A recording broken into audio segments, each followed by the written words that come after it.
વિદ્યાર્થી મિત્રો, તો આજે આપણું ચોથું લેક્ચર. ધીમે ધીમે આપણી ગાડી રાગે પડતી જશે. તમે ટેવાઈ જશો, અમે પણ ટેવાઈ જશું. ચોથું લેક્ચર. તો ગઈકાલના લેક્ચરમાં આપણે થોડી વાતો આવી કરી હતી, થોડી તમને ટૂંકમાં બતાવી દઉં તો એકમ પદ્ધતિ, એમાં જુદી જુદી એકમ પદ્ધતિની વાતો કરી હતી. FPS, foot pound second, CGS, MKS, MKSA, SI પદ્ધતિ. અને એમાં SI પદ્ધતિમાં કુલ 7 એકમો: kilogram, metre, second, kelvin, candela, ampere અને મોલ. અને એની એવી 7 ભૌતિક રાશિઓ. આ બધા એકમોનો ઉપયોગ કરીને, સાથે સાથનો ઉપયોગ કરીને આપણે બીજા એકમો મેળવી શકીએ. ઉદાહરણ તરીકે ઝડપ. તો ઝડપ એટલે શું? અંતર ભાગ્યા સમય, એટલે કે મીટર પ્રતિ સેકન્ડ. એને સાદિત કહેવાય. વેગમાન એટલે કે માસ ઇન્ટુ વેલોસિટી, દળ ગુણ્યા વેગ, એકમ થાય કિલોગ્રામ મીટર પ્રતિ સેકન્ડ, અને કહેવાય સાદિત. એ પછી પૂરક એકમો, જે બંને કેટેગરીમાં ન આવતા એને પૂરક કહેવાય. દાખલા તરીકે દ્વિપરિમાણમાં ખૂણો, રેડિયન; ત્રિપરિમાણમાં ખૂણો એટલે સ્ટી રેડિયન. રેડિયો એક્ટિવિટી જેમ આપી ક્યુરી અથવા બેકવેરલ, એક શબ્દ બીજો બી આપું, બેકવેરલ. બરાબર? તો આ રીતે એકમો છે બધા.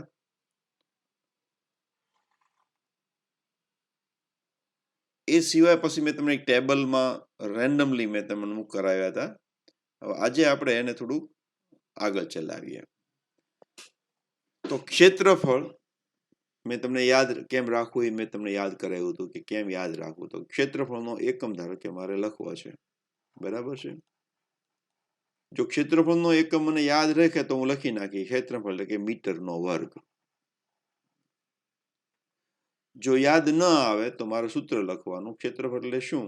તો કે લંબાઈ ગુણ્યા પહોળાઈ. બરાબર?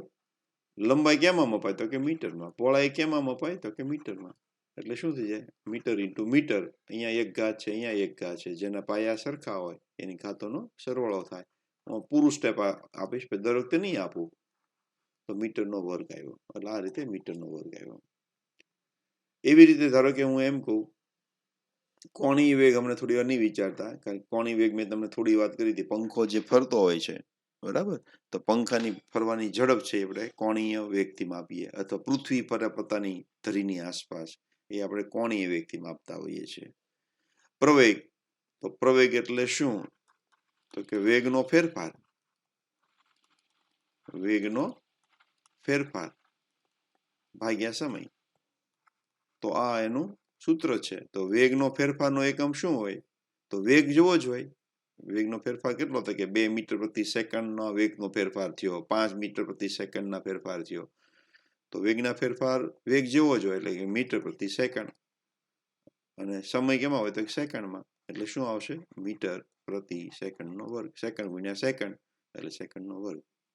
એવી રીતે કોઈ પણ આપણે લઈએ. વિશિષ્ટ કદ ધારો કે લઉં, તો વિશિષ્ટ કદ તમારા માટે કદાચ શબ્દ નવો હોય, પણ અત્યારે તમને સમજાવું દઉં. તો ઘનતા એટલે શું થાય? દળ ભાગ્યા કદ. અને અહીંયા થાય કદ ભાગ્યા દળ. શું થાય? કદ ભાગ્યા દળ. એને વિશિષ્ટ કદ કહેવાય. 1 કિલોગ્રામ દળનું કદ. 1 કિલોગ્રામ દળનું કદ એટલે કે વિશિષ્ટ કદ. તો કદ કેમાં મપાય? નથી ખબર, કાંઈ વાંધો નહીં. તો કદ કેમાં? સૂત્ર શું? તો કે લંબાઈ ગુણ્યા પહોળાઈ ગુણ્યા ઊંચાઈ. બરાબર છે? આપણે એસઆઈ પદ્ધતિ વાપરવાની છે, લીટર નહીં વાપરીને. કે કદનો એકમ લીટર પણ છે, પણ લીટર જે છે એ આપણા એસઆઈ પદ્ધતિમાં સમાવેલો નથી, તો એનો નહીં ઉપયોગ કરવાનો. દળ કેમાં મપાય? તો એ તો આપણે ખબર છે, કિલોગ્રામમાં મપાય, તો લખી જ નાખું છું. બરાબર? તો લંબાઈ મીટર, પહોળાઈ મીટર, આ બી મીટર. 3 વખત મીટર આવ્યું. તો કે મીટર ગુણ્યા મીટર ભાગ્યા કિલોગ્રામ. તો શું થશે? આ મીટરનો ઘન ભાગ્યા કિલોગ્રામ. વિશિષ્ટ કદનો એકમ. હવે ચુંબકીય ક્ષેત્રની પ્રબળતા એ તમારા માટે હમણાં નથી, હું નથી લખતો કે મેં તમને સીધી કોપી મારી હતી ને પહેલા આપણે ટેક્સ્ટમાંથી, એટલા માટે આવી ગયું. પણ જ્યારે ચેપ્ટર આવશે ને ત્યાં તમને ચુંબકીય ક્ષેત્રની ખબર પડી જશે, એની ચાક માત્રાની ખબર પડી છે, ચુંબકીય ચાક માત્રાની ઘનતા, જે બધા નામ છે એ બધી તમને ખબર પડશે. તો અત્યારે આપણે ક્ષેત્રફળ છે, કદ છે, ઝડપ છે, કોણીય વેગ છે, પ્રવેગ, કોણીય પ્રવેગની ખબર ન હોય ચાલશે, તરંગ સંખ્યા એટલે કે એનો એકમ થાય મીટર ઇનવર્સ, એકમ લંબાઈમાં રહેલા તરંગોની સંખ્યા, ઘનતા એ તમને ખબર છે, અને કે પ્રવાહ ઘનતા કદાચ ન હોય તો ચાલશે. બરાબર છે. વિશિષ્ટ કદ મેં તમને કીધું એ મુજબ. આવૃત્તિ, હવે આવૃત્તિનો તમારે એકમ યાદ રાખવાનું મેં તમને કીધું હતું. જો યાદ ન આવે ને તમારે વિચારવાનું આવૃત્તિ કેમાં હતી, તો કે હર્ટ્ઝમાં હતી. અને બીજો એકમ એનો શું થાય, સેકન્ડ ઇનવર્સ. બળ કેમાં, તો કે ન્યૂટનમાં. બીજો એકમ શું, તો એ મારે તારતા શીખવાનું છે, તો એને આપણે હું શીખવાડવા ગણીએ છીએ. એવી રીતે દબાણ કેમાં, તો કે પાસ્કલમાં. ઉર્જા કેમાં, તો કે જૂલમાં. પાવર કેમાં, તો કે વોટમાં. બરાબર છે. આ એકમ મેં તમને પહેલા આપી દીધા છે. હવે મારે એસઆઈ પદ્ધતિના લખવા છે. એસઆઈ પદ્ધતિમાં જે આવતા હોય ને કિલોગ્રામ, મીટર ને એવું બધું, તો એ મારે કઈ રીતે મેળવવું એની વાત હું અત્યારે તમને સમજાવી દઉં છું. હું ઉદાહરણ લઉં છું બળનું. બરાબર, મને ખબર નથી બળનો એકમ શું છે, તો હું પેલા લઈશ બળ. તો બળનું સૂત્ર મારે યાદ કરવું પડશે. બળ એટલે શું, દળ ગુણ્યા પ્રવેગ, આવું સૂત્ર છે આપણું. પ્રવેગનું જો તમને એકમ યાદ હોય તો સારી વાત છે, નહીં તો પાછું આગળનું સ્ટેપ લખીશ. એમ પછી વેગનો ફેરફાર. બરાબર છે. જો યાદ ન હોય તો લખવાનું પાછું ભાગ્યા સમય. હવે એમ એટલે કિલોગ્રામ, એ તો મને ખબર છે. હવે વેગના ફેરફારનું વેગ જેવું હોય, હવે એ ધારો કે નથી યાદ, તો પાછું અંતર ભાગ્યા સમય કરવાનું, જે આપણે આગળ કર્યું મુજબ. તો વેગનો ફેરફાર કેમાં આવશે, તો કે મીટર પ્રતિ સેકન્ડમાં. અને આ સેકન્ડ એક વધારાનું તો છે જ તે. તો શું આવશે, કિલોગ્રામ મીટર અને છેદમાં સેકન્ડ ગુણ્યા સેકન્ડ, એટલે સેકન્ડનો વર્ગ. ઓકે, ના ના, મને આવી બહુ મજા નથી લખવાની, મારે આને અંશમાં લઈ જવું છે, એ તો તમારી ઈચ્છા ભાઈ. તો કિલોગ્રામ મીટર સેકન્ડ, સેકન્ડને મારે ઉપર લઈ જાઓ તો અહીંયા પ્લસ હોય તો મારે ફેરફાર તો કરવો પડે, નહીં તો 2 નું 1 થઈ જાય, તો અમને ખબર છે -2 થઈ જશે. તો કોઈ એમ લખે ન્યૂટન તો બી સાચું છે, કોઈ આ લખે તો બી સાચું છે. આ એનું એક કહીએ ને કે એનું વિશિષ્ટ નામ છે ન્યૂટન. અને આપણે ન્યૂટન ભાઈને યાદ કરીએ છીએ, દાદા નામ તો ન્યૂટન દાદાને યાદ કરીએ છીએ. બરાબર, કિલોગ્રામ મીટર સેકન્ડ -2 એ કોના બરાબર છે, ન્યૂટન બરાબર છે. એવી રીતે હજુ હું આગળની વાત કરું તો કે મને યાદ નથી દબાણ માટે, તો દબાણનું સૂત્ર તમને આવડવું જોઈએ, તો કે બળ ભાગ્યા ક્ષેત્રફળ. શું થાય, હવે બળનું તમને યાદ રહી ગયું હોય તો આ લખી નાખવાનું, અને જો યાદ ન હોય તો પાછું બળનું તમારે આ રીતે ડિરાઈ કરવાનું. આ બધા સ્ટેપ લખવા પડે, હા, આળસ નહીં કરવાની.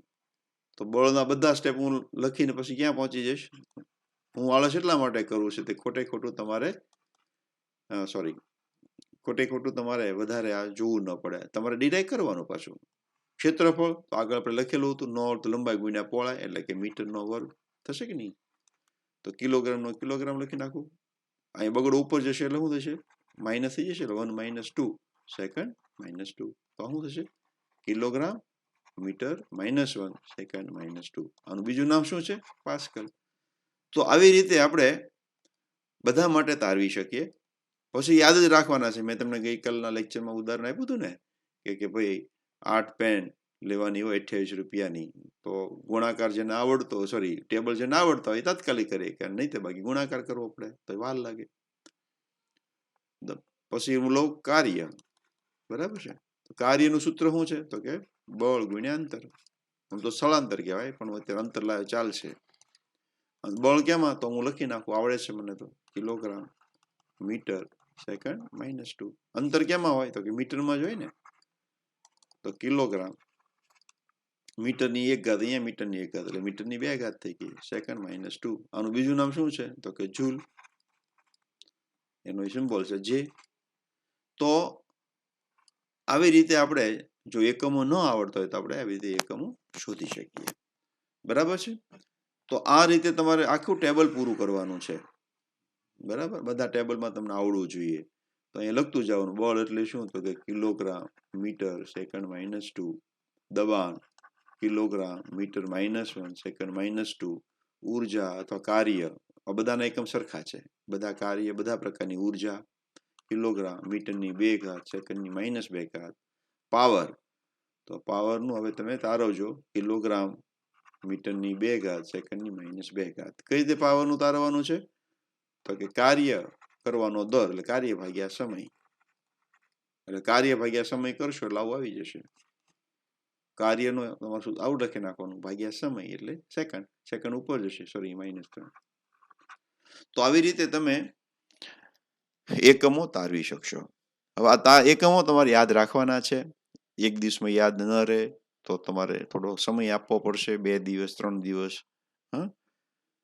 તો આ એક વાત થઈ. હજુ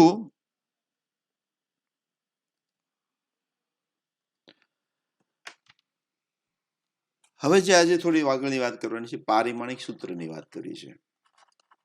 પારિમાણિક સૂત્ર કોને કહેવાય? હા હેલું જ છે. જો તમને એકમો યાદ રહી જાય પારિમાણિક સૂત્ર બનાવતા કઈ વાર લાગતી નથી. હું દાખલા તરીકે એમ કહું કદનું પારિમાણિક સૂત્ર મારે જોતું છે. કદનું પારિમાણિક સૂત્ર ઇંગ્લિશમાં કહેવાય ડાયમેન્શનલ ફોર્મ્યુલા. તો શું કરવાનું? તો પારિમાણિક સૂત્ર બનાવવા માટે મારે શું કરવાનું તમને કહી દઉં. જ્યાં જ્યાં કિલોગ્રામ લખ્યું હોય ને તો કિલોગ્રામ કોનો એકમ? તો કે દળનો. દળનો અંગ્રેજીમાં શું કહેવાય? તો કે માસ. તો જ્યાં જ્યાં કિલોગ્રામ હોય ત્યાં મારે એમ લખી નાખવાના. બીજું મીટર. મીટર કોનો એકમ? તો કે લંબાઈ. લંબાઈને ઇંગ્લિશમાં શું કહેવાય? લેન્થ. તો જ્યાં જ્યાં મીટર હોય ત્યાં મારે શું લખી નાખવાનું? એલ લખવાનું, કેપિટલ એલ. પછી સેકન્ડ. સેકન્ડ કોનો એકમ? તો કે સમય. સમયને ઇંગ્લિશમાં શું કહેવાય? ટાઈમ કહેવાય ને. ટાઈમને ટી લખી નાખવાનો. અત્યારે એટલી વાત કરું, પછી એમ્પિયર આવે ત્યારે જુદી વાત છે. અત્યારે આપણે એટલું લખશું. તો આવી રીતે રિપ્લેસ કરવાથી જે બને ને પારિમાણિક સૂત્ર બનાવે. હવે ઉદાહરણ તરીકે લઈ લો કે કાર્ય નહીં, પહેલા હું લઉં છું બળ. ઓકે, તો બળનું મને જો એકમ આવડતો હશે, એકમ એટલે કિલોગ્રામ મીટરની 1 ઘાત સેકન્ડની -2 ઘાત. આ છે જ તે આપણી પાસે. તો કિલોગ્રામ હોય ત્યાં શું લખવાનું? એમ. બરાબર છે? મીટર હોય ત્યાં શું લખવાનું? એલ. અને સેકન્ડ હોય ત્યાં શું લખવાનું? ટી. લખી નાખ્યું. હવે ઘાત આની 1 છે અને 1 છે આની -2 છે, તો અહીં -2 લખવાનું. અહીંયા 1 લખો તો ચાલે, ન લખો તો બી ચાલે. એમાં કઈ રોંગ નથી. ઘણી વાર લખેલું હોય છે, અમુક બુકમાં ન બી લખ્યું હોય. તો આ M1L1 T-2 મારે ટેવ પડી ગયેલી છે ઘાત બોલવાની. એટલે M1L1 એ શું કહેવાય? બળનું પારિમાણિક સૂત્ર કહેવાય. આવી રીતે આપણે આ જે ભૌતિક રાશિઓ છે ને બધા માટે કરવાનું હોય. તો હું આવૃત્તિ કહું તો આવૃત્તિ માટેનું શું થાય છે? Second inverse. તો સેકન્ડની જગ્યાએ શું લખવાનું? ટી. સેકન્ડની જગ્યાએ શું લખવાનું છે? ટી લખવાનું છે ને. જોયું? ટી. ઘાત કેટલી? -1. કિલોગ્રામ છે અહીંયા? નથી. ન હોય તો M0 લખી નાખવાનું. નથી એટલે 0. લંબાઈ છે એટલે મીટર જેવું છે? નથી તો મીટર એટલે હું L 0. તો આ આવૃત્તિનું પારિમાણિક સૂત્ર કહેવાય. બરાબર છે? બધાના આવી રીતે બનાવી શકે. હજી આપણે કહીએ કે ઘનતા. ઓકે, તો ઘનતા કેમાં મપાય? તો કિલોગ્રામ ભાગ્યા મીટર ઘનમાં. તો આને હું આમ લખી શકું કિલોગ્રામ મીટર -3. લખી દેખું ને, કેમ નહીં? એમાં કે આપણા ઘરનું છે જ નહીં, નિયમ છે. બરાબર ને? તો કિલોગ્રામની જગ્યાએ મારે શું લખવાનું? યાદ કરો. એમ. મીટરની જગ્યાએ શું લખવાનું? એલ. ઘાત કેટલી? -3. સમય છે? નથી, કાંઈ વાંધો નહીં, T0. એમ લખવાનું, ન લખો તોય ચાલે. તો આ શું આવ્યું? ઘનતાનો એક પારિમાણિક સૂત્ર આવી ગયું. બરાબર. તો આવી રીતે આ બધા માટેના તમારે પારિમાણિક સૂત્રો બનાવવાના છે. જાતે થોડા બનાવતા શીખવાના છે. હજી તમે કહેતો એક ઉદાહરણ આપી દઉં. હું કયું આપી દઉં? દબાણ આપી દઉં. હાલો. બરાબર. દબાણ. તો કે દબાણ. દબાણનું એકમ તો યાદ રહી ગયો છે. ન રહી ગયો તો યાદ રાખવાનો કિલોગ્રામ મીટર -1 સેકન્ડ -2. દબાણનો એકમ છે. તો કિલોગ્રામની જગ્યાએ શું લખવાનું? એમ. ઘાત કેટલી 1, મીટરની જગ્યાએ શું લખવાનું l, ઘાત કેટલી -1, s ની જગ્યાએ શું લખવાનું t, ઘાત કેટલી લખવાની -2. આના પરથી ડાયરેક્ટ લખી શકાય. હવે ક્યારેક એવું બને, આ તો આ બધું સામાન્ય છે, આ તો બધું યાદ રાખવાનું છે, પણ ક્યારેક એક મોટું સૂત્ર આવશે, મોટું, અને મોટા સૂત્રમાં ઘણા બધા આવા બધા હોય, આવૃત્તિ હોય ને, ઘનતા હોય ને, દબાણે હોય, બધા ભેગા કંઈક આપ્યું હોય તમને, અને બધું ભેગું થઈને કઈ એક ભૌતિક રાશિ આવતી હોય. હા, તો એનું પારિમાણિક સૂત્ર બનાવવું કેમ, તો હું તમને મેથડ અત્યારે આપું છું. ધારો કે આ મને નથી ખબર, હું અજાણ્યો થાવ છું, મને કાંઈ જ ખબર પડતી નથી, મને કોઈ વસ્તુની એવી કાંઈ ખબર નથી, અને મારે દબાણનું પારિમાણિક સૂત્ર મેળવવું છે, તો હું કરીશ, તો કે દબાણનું પારિમાણિક સૂત્ર મારે જોતું હોય તો દબાણનું સૂત્ર લખીશ, કયું, બળ ભાગ્યા ક્ષેત્રફળ. બરાબર, આવું પહેલું કરીએ. તો અહીંયા પારિમાણિક સૂત્ર છે, તો આનું પારિમાણિક સૂત્ર લખવાનું, બળનું પારિમાણિક સૂત્ર ભાગ્યા ક્ષેત્રફળનું પારિમાણિક સૂત્ર. તો બળનું પારિમાણિક સૂત્ર મને યાદ હોવું જોઈએ, નહીં તો પછી આગળ વધવું પડે, પણ m1 l1 t-2 છે. શું છે? m1 l1 t-2 છેદમાં ક્ષેત્રફળનું, તો ક્ષેત્રફળનું યાદ હોવું જોઈએ, m0 l2 t0. ક્ષેત્રફળ એટલે કેમાં મપાય, મીટર સ્ક્વેરમાં. મીટર એટલે શું, l, કિલોગ્રામ નથી એટલે 0, સમય નથી એટલે 0. આનું સાદુરૂપ આપવાનું, તો m1 અહીંયા 1 છેદમાં 0 છે એટલે કંઈ કરવાની જરૂર નથી, l1 છેદમાં 2 છે એટલે -2 ઉપર જશે, t-2 છેદમાં 0 એટલે કંઈ કરવાની જરૂર નથી. તો મારી પાસે શું આવશે, m1 l1 - 2 એટલે -1, t-2 t-2. બરાબર છે. તો આવી રીતે દબાણનું પારિમાણિક સૂત્ર મને મળી ગયું. હજુ આગળ જાઓ કે મને પાવરનું પારિમાણિક સૂત્ર જોઈએ છે, પાવર, એને બીજું નામ કહેવાય છે કાર્ય ત્વરા. પાવર એટલે શું, કાર્ય ત્વરા. બરાબર, સૂત્ર તો આવડવું જરૂરી છે, નો સૂત્ર આવડતું હોય તો આગળ જોઈ લેવાનું, અત્યારે ધીમે ધીમે યાદ રાખી લેવાનું. તો પાવર એટલે કાર્ય ભાગ્યા સમય. મારે જોઈએ છે પારિમાણિક સૂત્ર, લખી નાખી પારિમાણિક સૂત્ર કાર્યનું, સમયનું પારિમાણિક સૂત્ર. તો કાર્યનું પારિમાણિક સૂત્ર બોલો, હાલો યાદ કરો, અત્યારે કદાચ યાદ નહીં હોય પણ મને યાદ છે, m1 l2 t-2 આ કાર્યનું છે. કોઈ પણ ઉર્જાનું પણ આ જ હોય, છેદમાં સમયનું, m0 l0 t1, સમય એક જ છે, તો 0 ઉપર છે એટલે કાંઈ નથી થવાનું, એનું ઈ રહેશે m1, 2 અહીંયા 0 છે એટલે એનું ઈ રહેશે, યસ, 1 એ ઉપર જશે એટલે -2 -1, તો મારી પાસે આવશે m1 l2 t-3. કોનું આવ્યું, પાવરનું પારિમાણિક સૂત્ર. બરાબર. હવે પારિમાણિક સૂત્ર પરથી એક અમે બનાવીએ, એવું કઈ નથી, એક બનાવી દો તમને. બરાબર, આ શું છે, માસ. બરાબર ને, માસ. તો માસનું કોનું એકમ, એનું એકમ શું, કિલોગ્રામ. લેન્થ, લેન્થ એટલે મીટર, વર્ગ, ટી એટલે શું, સેકન્ડ, એટલે -2. તો કોનો એકમ આવ્યો, પાવરનો એકમ આવી ગયો. આ શું આવ્યું, પાવરનું પારિમાણિક સૂત્ર. એવી રીતે અહીંયા જાઓ, કિલોગ્રામ મીટર -1 સેકન્ડ -2, કોનું, દબાણનું. હવે ઈઝી છે, પછી તો આવડી જાય. એટલે ઘનતા, તો કે કિલોગ્રામ મીટર -3 થાય કે નહીં, અહીંયા મેં લખ્યું તે મુજબ જ. તો આવી રીતે આપણે પારિમાણિક સૂત્રો, એના એકમો આપણે યાદ રાખવાના થાય છે. બરાબર છે.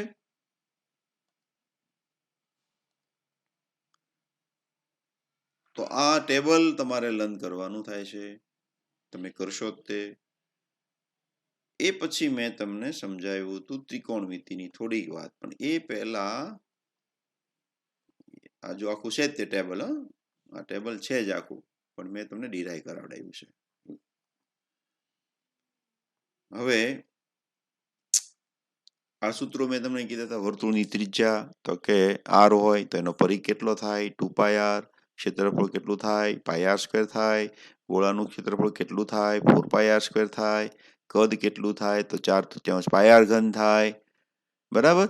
એ રીતે નળાકાર હોય તો નળાકારનું ક્ષેત્રફળ મારે ગણવું હોય તો 2 વખત 2πr² થાય અને 2πrh, નળા વચ્ચેનો ગોળ ભાગ કાઢી નાખીએ તો 2πrh, એની કદ કેટલું તો πr²h, ત્રિકોણનું ક્ષેત્રફળ 1/2 પાયો ગુણ્યા વેધ, આ દ્વિઘાત સમીકરણ છે. તો આવી રીતે આપણે દરરોજ થોડું રટણ કરતું જવાનું તો યાદ રહી જશે. પછી ત્રિકોણ છે તો ત્રિકોણ sin θ એટલે સામેની બાજુ ભાગ્યા કર્ણ, cos θ એટલે પાસેની બાજુ ભાગ્યા કર્ણ, tan θ એટલે સામેની બાજુ ભાગ્યા પાસેની બાજુ, અને એવી રીતે એનો વ્યસ્ત હોય એટલે ઉલટું થઈ જશે.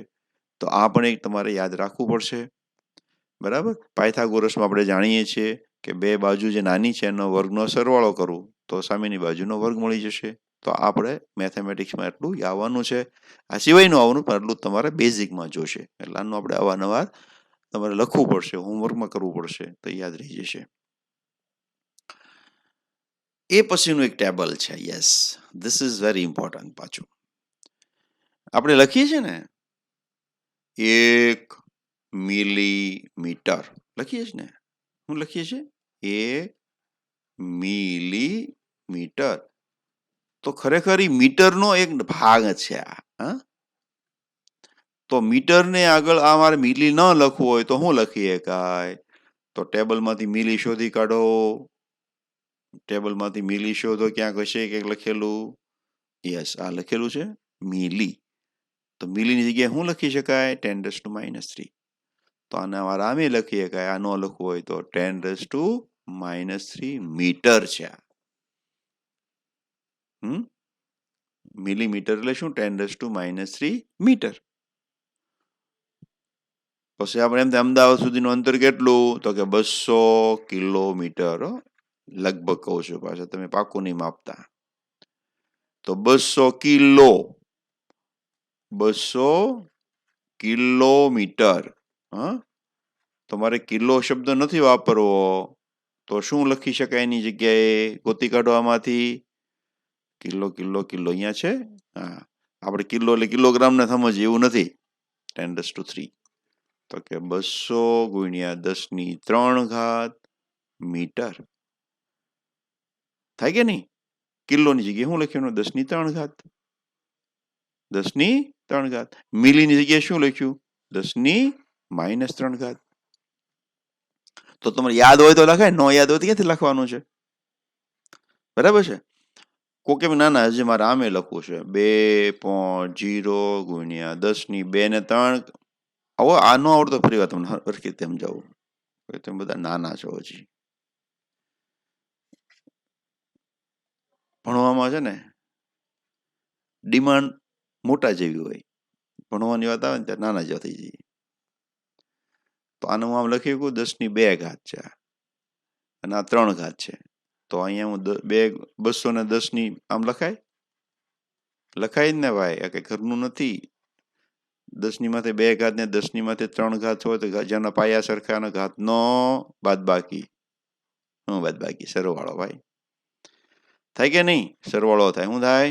સરવાળો થાય. શું થાય? સરવાળો થાય. તો 2 × 10⁵ મીટર. તો આવું આપણે લખી શકીએ 200 કિલોમીટર આવું થાય. તો આ બધા જે છે, હજી આવું ઉદાહરણ 100 માઇક્રોફેરેડે આવું કઈક હોય. કેપેસિટરનો એકમ છે, આવશે. ધીરજ રાખો, આવશે. તો 100 ના 100 અને માઇક્રો બોલે. શું બોલાય? માઇક્રો. તો માઇક્રો ગોતી કાઢ. અહીંયા કેટલા છે? -6. 10⁻⁻6. આપણે આની જગ્યાએ આ લખીએ છીએ.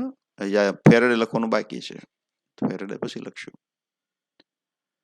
ડેસી એટલે -1, સેન્ટી -2, મિલી -3, માઇક્રો -6, નેનો -9, પિકો -12, નેનો -15, એટો -18. તો આખે આખું ટેબલ મને જેમ યાદ રહી ગયું છે એમ તમને રહે જ ને. યાદ રાખવાનું. આ બધા એના સિમ્બોલ છે. એવી રીતે પ્લસ સાઇન માટે તમે જોશો ને અહીંયા સુધી બધા કેપિટલ લેટર વાપર્યા છે, પછી પાસે સ્મોલ લેટર છે. આમાં બધા સ્મોલ છે, અહીંયા બધા સ્મોલ છે. અહીંયા 3માં સ્મોલ છે પણ બાકીના કેટલા છે? કેપિટલ છે.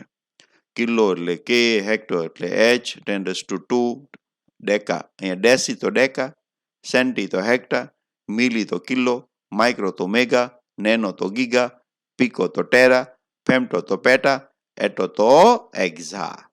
તો આવી રીતે તમારે યાદ રાખવાનું. ફરીવાર જો તમે લર્ન કરવું છે તો પહેલા હું લખી નાખવાનું, આ એક આ લખવાનું, એની સામે નામ લખતા જવાના, ભૂલાઈ જાય તો પછી જોઈ લેવાના. પ્રોસેસ સિસ્ટમેટિકલી જશું તો મુશ્કેલી પડતી નથી. બરાબર છે? સિસ્ટમેટિકલી જઈએ તો મુશ્કેલી પડે નહીં. હજુ એકાદું ઉદાહરણ આપી દઉં. 10 ગીગા સમથિંગ હર્ટ્ઝ આ આવૃત્તિનો એકમ છે, તમે યાદ આવી ગયું છે, ગીગા.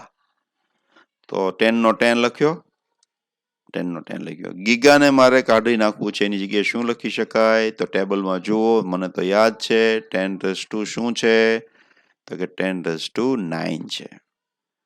હર્ટ્ઝ નો હર્ટ્ઝ સમજમાં આવ્યું? ગીગા એટલે 10⁻9. જોયું તમે? 10⁻9. ઓકે. ટેરા હોય તો 12. તો આવી રીતે તમે આની બહુ જરૂર પડે છે. તમને એમ આવું બધું ભૂલ્યા કરું છું, એટલા માટે કરું કે ઘણી વખત તમારે જવાબ આવ્યો હોય, આવો જવાબ આવ્યો હોય, પણ આવો ના લખ્યો હોય, તમને કિલોમાં આન્સર આપ્યો હોય, તો મારાને કિલોમાં ફેરવવું પડે. ઘણી વખત જવાબ આવો આવ્યો હોય તો મારે લખવો પડે. ક્યારેક ડેટામાં 10 ગીગાહર્ટ્ઝ લખ્યું હોય તો મારે કેલ્ક્યુલેશન કરવા માટે આવું લખવું પડે, તો કેલ્ક્યુલેશન ન થઈ શકે. ગીગાને મારે કેમાં ફેરવવું પડે? 10⁹માં. પછી જ ગણતરી થાય, નહીં તો ગણતરી ન થાય. માઇક્રો હોય તો મારે -6 લખવા પડે તો જ ગણતરી થાય.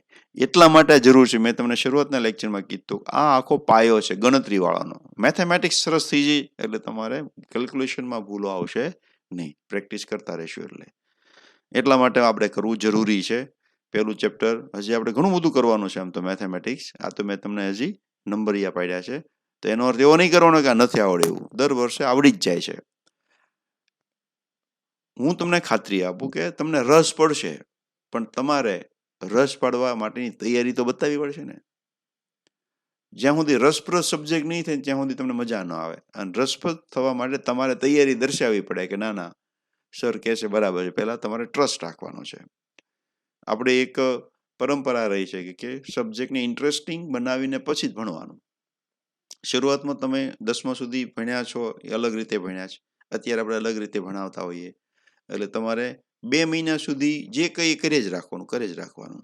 અને જ્યારે તમને 2 મહિના છે ને પછી તમે જ કહેશો, ઓહો ફિઝિક્સ તો કેટલું સુંદર છે, કેટલું ઇન્ટરેસ્ટિંગ છે, મજાનું સબ્જેક્ટ છે. હા, શરૂઆતની અંદર ઓછા વિદ્યાર્થીઓને ગમતું હોય ફિઝિક્સ, પણ જેમ ટાઈમ પસાર થશે એમ ફિઝિક્સ ગમતું થઈ જશે, કે લાઈવ સબ્જેક્ટ છે. અને આપણી પદ્ધતિ એવી છે કે ફિઝિક્સને માણવાનું, ફિઝિક્સથી દૂર નહીં ભાગવાનું. પછી એ ગ્રુપવાળા હોય કે બી ગ્રુપવાળા, ફિઝિક્સને તમારે માણવાનું છે. હું આશા રાખું કે તમે એવું કરશો જ તે, પણ હું તમને અવારનવાર કહેતો જ, કારણ કે આપણી માસ્ટરી છે, આપણી સ્કૂલની વિશેષતા છે કે વિદ્યાર્થીઓને પરોવી દેવાનો. જ્યાં સુધી વિદ્યાર્થી પરોવાય નહીં ત્યાં સુધી એને મજા આવે નહીં. બરાબર છે? તો હું અહીંયા સુધી આજે રાખું છું. બરાબર છે? તો ફરીવાર બધું તમે રિવિઝન કરતા રહેજો, નોટ બનાવજો. આવા નોટમાં લખવાનું છે બધું. બરાબર? અને જ્યારે તમને એમ કે હોમવર્ક રીતે કરવાનું છે, સબમિટ કરવાનું છે, સબમિટ કરવાનું થશે. Okay, thank you very much. Take care.